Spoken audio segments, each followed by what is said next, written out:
Hi, just wanted to share a few thoughts about Stoptober with you. Some of you may be doing that, giving up booze for October, or maybe you thought about it and thought it was too scary a prospect. Certainly 5 years ago, when my wife stopped drinking and invited me, or more to the point, challenged me to join her, I really thought it was impossible. I thought you couldn't go to the fridge and not have a drink.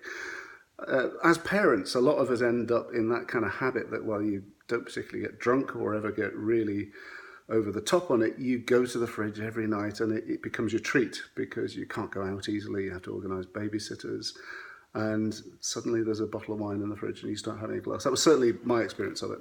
And I got to the point where I realised that whilst I would never have called myself dependent on it, I couldn't actually not have a glass of wine.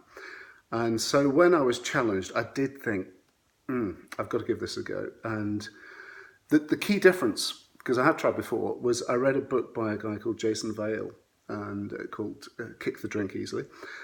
And what it turned on its head was the idea that if you give up drink, you're somehow being punished because you're the only guy at the party or the only guy in the pub that's not having fun, because you associate alcohol so much with the fun, the good times, the celebration. It's all got to be because you've got a glass in your hand. And it really makes you feel that you've been marketed to, because when you do stop drinking successfully, and it has been 5 years now, you realise it's a lot more fun without it. Because the good times are not dependent on the drink, it's dependent on being there with your mates or being there with the people you want to be with.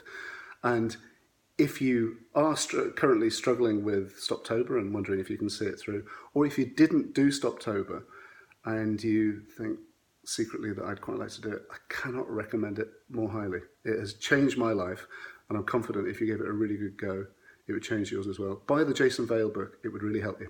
Good luck.